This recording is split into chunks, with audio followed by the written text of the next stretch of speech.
Russia చైనాలు గనక ఈ యుద్ధం ఇలాగే కొనసాగితే వాళ్ళు కూడా యుద్ధ రంగంలోకి దిగి లేదా ఇరాన్కి మద్దతు పలికే అవకాశాలు ఉంటే గనక హిరోషిమా మీద వేసినటువంటి అణుబాంబుతో పోల్చితే 20 రెట్లు ఎక్కువ అణ్వస్త్రాల్ని మోయగలిగినటువంటి అణ్వస్త్రాల్ని ప్రయోగించగలిగినటువంటి కేపబిలిటీ ఈ కాంటినెంటల్ బాలిస్టిక్ మిసైల్ ఉందని తెలుస్తుంది.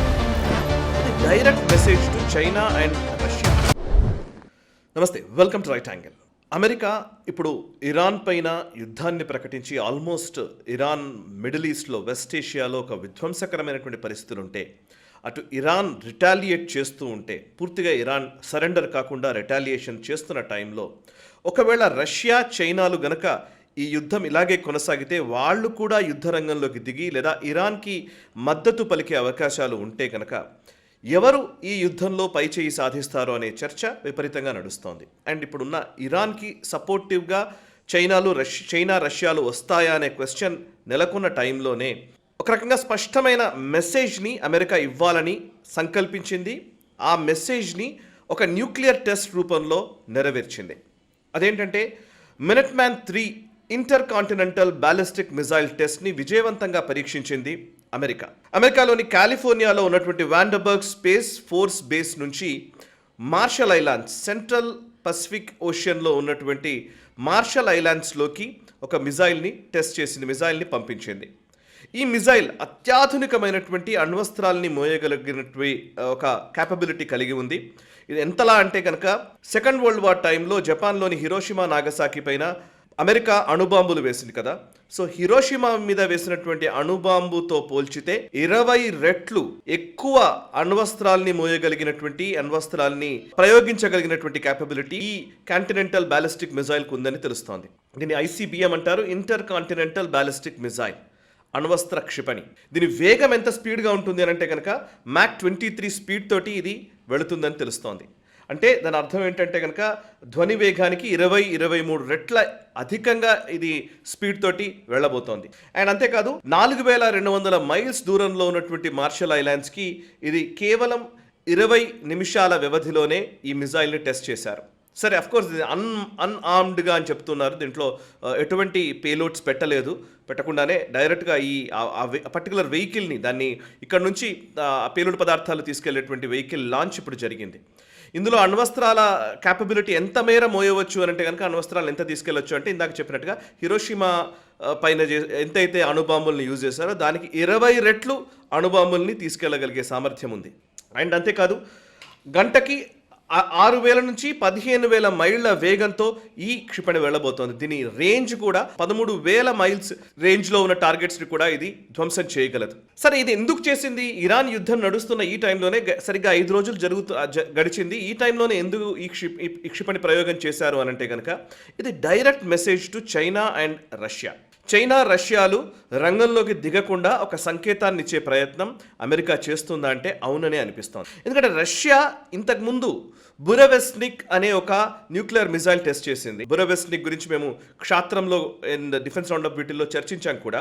ఈ బురవెస్నిక్ దీని మిజైల్ని ఏమంటారంటే స్కై ఫాల్ మిజైల్ అంటారు. అది కూడా చాలా ఇంపార్టెంట్ మిజైలే. అదేంటంటే లో ఫ్లయింగ్ క్రూజ్ మిజైల్ అంటారు దాన్ని. అంటే నిజాన్ని చెప్పాలంటే హై ఆల్టిట్యూడ్స్లో వెళ్తే, అంటే ఎక్కువ ఎత్తులో నుంచి ఆ మిజైల్స్ వెళితే వాటిని రేడార్లు గుర్తిస్తాయి. రేడార్ పసిగట్టి వాటిని ఇంటర్సెప్ట్ చేయడానికి అవకాశం ఉంటుంది.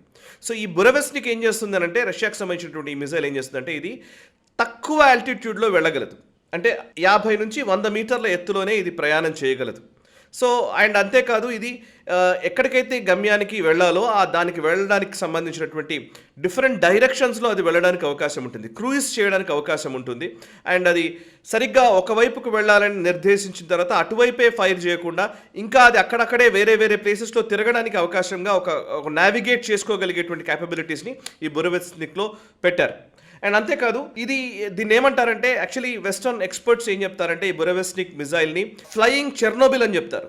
అంటే చెర్నోబిల్ ఎలాగైతే న్యూక్లియర్ రియాక్టర్ ప్లాంట్ ఉందో అలాగా ఇది ఫ్లై చేసేటువంటి చెర్నోబిల్ అని అంటారు అనమాట. చెర్నోబిల్ ఉదంతం మనకు తెలుసు చాలా మందికి. అది దాని పెను విపత్కరమైనటువంటి పరిస్థితిని చెర్నోబిల్ క్రియేట్ చేసింది.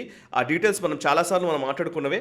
బట్ చెర్నోబిల్ లాంటి ఒక టెక్నాలజీ ఇది అని చెప్పేసి చెప్తున్నారు. ఇది ఫ్లయింగ్ చెర్నోబిల్ అని అంటున్నారు. ఇప్పుడు దానికి ప్రతిగా ఇది రష్యా తయారు చేసినటువంటి మిజైల్. దీనికి ప్రతిగా దానికంటే సామర్థ్యం కలిగినటువంటి మిజైల్గా ఇప్పుడు మినట్ మ్యాన్ 3కి పేరుంది, ICBMకి పేరుంది. ఇది అమెరికా తయారు చేసింది. అందుకే రష్యా నా దగ్గర ఒక బ్యాలిస్టిక్ మిజైల్ ఉంది, మేము అద్భుతంగా దాడి చేయగలము, అమెరికా మీద కూడా మేము దాడి చేయగలము అనేది చెప్తున్నారో, అదే సమయంలో అమెరికా దగ్గర కూడా అంతే అత్యాధునికమైన టెక్నాలజీ ఉంది, అంతకు మించిన టెక్నాలజీ కూడా మేము తయారు చేయగలము అని అమెరికా ఇప్పుడు ఒక స్పష్టమైన సంకేతాన్ని ఇస్తుందా అని కూడా అందరూ అంటున్నారు.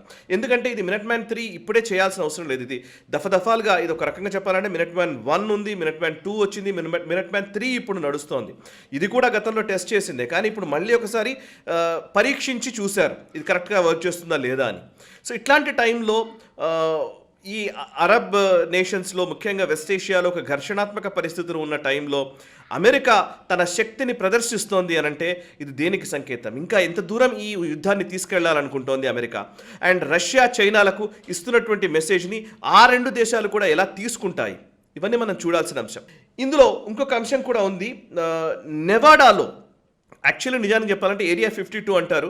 అమెరికాకు సంబంధించినటువంటి రహస్యమైనటువంటి అణ్వస్త్రాలకు సంబంధించిన ప్రయోగాలు జరిగేటువంటి ప్రాంతంగా ఏరియా 52ను పిలుస్తారు. ఇది అమెరికాలోని నెవాడాలో ఉంది. బట్ నెవాడాలో ఏమైందంటే నిన్న మొన్ననే ఒక 2-3 రోజుల వ్యవధిలోనే కొన్ని వార్తాంశాలు బయటకు వచ్చాయి. అదేంటంటే 100కు పైగా ఎర్త్ క్వేక్స్ అక్కడ వచ్చినట్టుగా రిక్టర్ స్కేల్ పైన 4.2 మ్యాగ్నిట్యూడ్ నమోదైనట్టుగా కూడా తెలుస్తోంది. 4.2 రిక్టర్ స్కేల్ పైన ఉన్నటువంటి భూ ప్రకంపనలు ఏరియా 52 నెవాడాలో ఉన్నట్టుగా అక్కడ కొన్ని ఉదాంతాలు బయటకు వస్తున్నాయి. అండ్ అక్కడ ఉన్నటువంటి న్యూస్ రిపోర్ట్స్లో కూడా ఈ వార్తాంశాలు బయటకు వచ్చాయి. నిజంగానే ఏరియా 52లో ఏం చేస్తున్నారు అనే చర్చ నడుస్తున్న టైంలోనే కాలిఫోర్నియాలో ఈ అణ్వస్త్ర క్షిపణిని ప్రయోగించారు. నిజానికి ఏరియా 52 నెవాడాలో ఉంది, కాలిఫోర్నియాలో అణ్వస్త్ర ప్రయోగం జరిగింది. ఈ రెండింటిని ఎలా అర్థం చేసుకోవాలి? ఒకవేళ నిజంగానే ఇప్పుడు ఈ అణ్వస్త్ర ప్రయోగం కాలిఫోర్నియా నుంచి చేశారు కదా, మరి ఏరియా 52లో ఎందుకు ట్రెమర్స్ వచ్చాయి, ఎందుకు భూ ప్రకంపనలు నమోదయ్యాయి?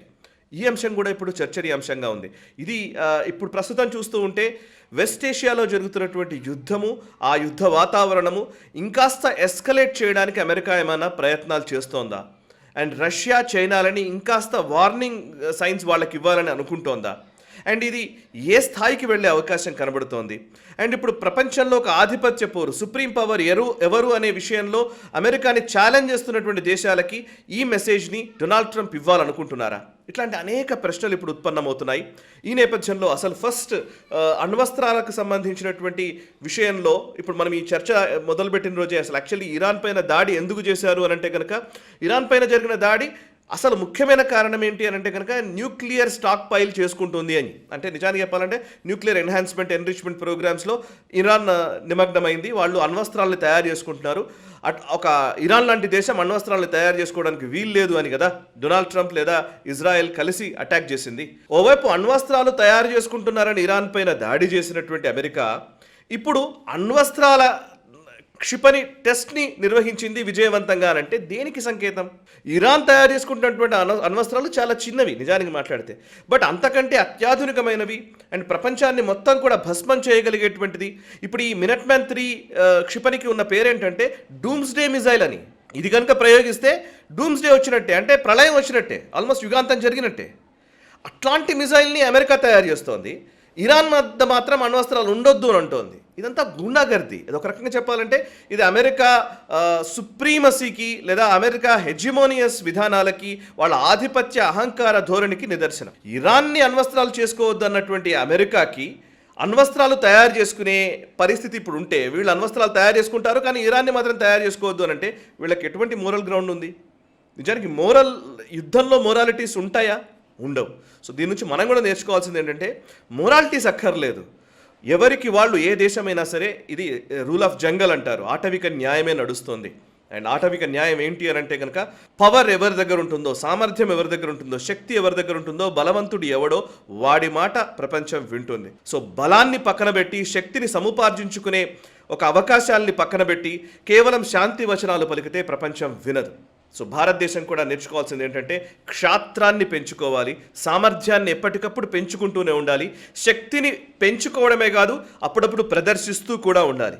అప్పుడే భారతదేశం కూడా విశ్వగురు స్థానం వైపు నడవగలదు, ఆ విశ్వగురు స్థానాన్ని అధిరోహించగలదు. మనం కూడా దాంట్లో ఎన్హాన్స్ అవుతూనే ఉన్నాం. అయితే చైనా, రష్యా, అమెరికాలతో పోల్చితే ఆయుధ సంపత్తి విషయంలో మనం ఇంకా వెనకబడి ఉన్నాం. సో ఆ స్థాయికి మనం వెళ్లాల్సిన అవసరం కనబడుతోంది. శాంతి వచనాలు పక్కన పెడదాం. బలవంతుడు చెప్పిందే శాంతి సూత్రం. బలవంతుడు చెబితేనే, బలవంతుడు క్యాపబిలిటీస్ ఉన్నవాడు, శక్తి సామర్థ్యాలు కలిగిన వాడే శాంతిని స్థాపించగలడు అనే విధానాన్ని మనం కూడా అవలంబించాలి. దాన్నే మనం నెక్స్ట్ జనరేషన్స్కి అందించాలి కూడా. ఈ వీడియో నచ్చితే లైక్ చేయండి, 10 మందికి షేర్ చేయండి, కమెంట్స్ ద్వారా మీ అభిప్రాయాలు మాతో పంచుకోండి. మనసా వాచా కర్మణ, దేశహితం కోసం నేషనలిస్ట్. ఈ వీడియో మీకు నచ్చినట్టయితే లైక్ చేయండి, 10 మందికి షేర్ చేయండి. అలాగే కామెంట్ల రూపంలో మీ అభిప్రాయాలను మాతో పంచుకోండి. Nationalist hub group of channels ను సబ్స్క్రైబ్ చేసుకుని తెలుగునాట జాతీయవాద జర్నలిజాన్ని ప్రోత్సహించండి. ఈ వీడియో కింద ఉన్న బెల్ ఐకాన్ పై క్లిక్ చేయడం మర్చిపోవద్దు.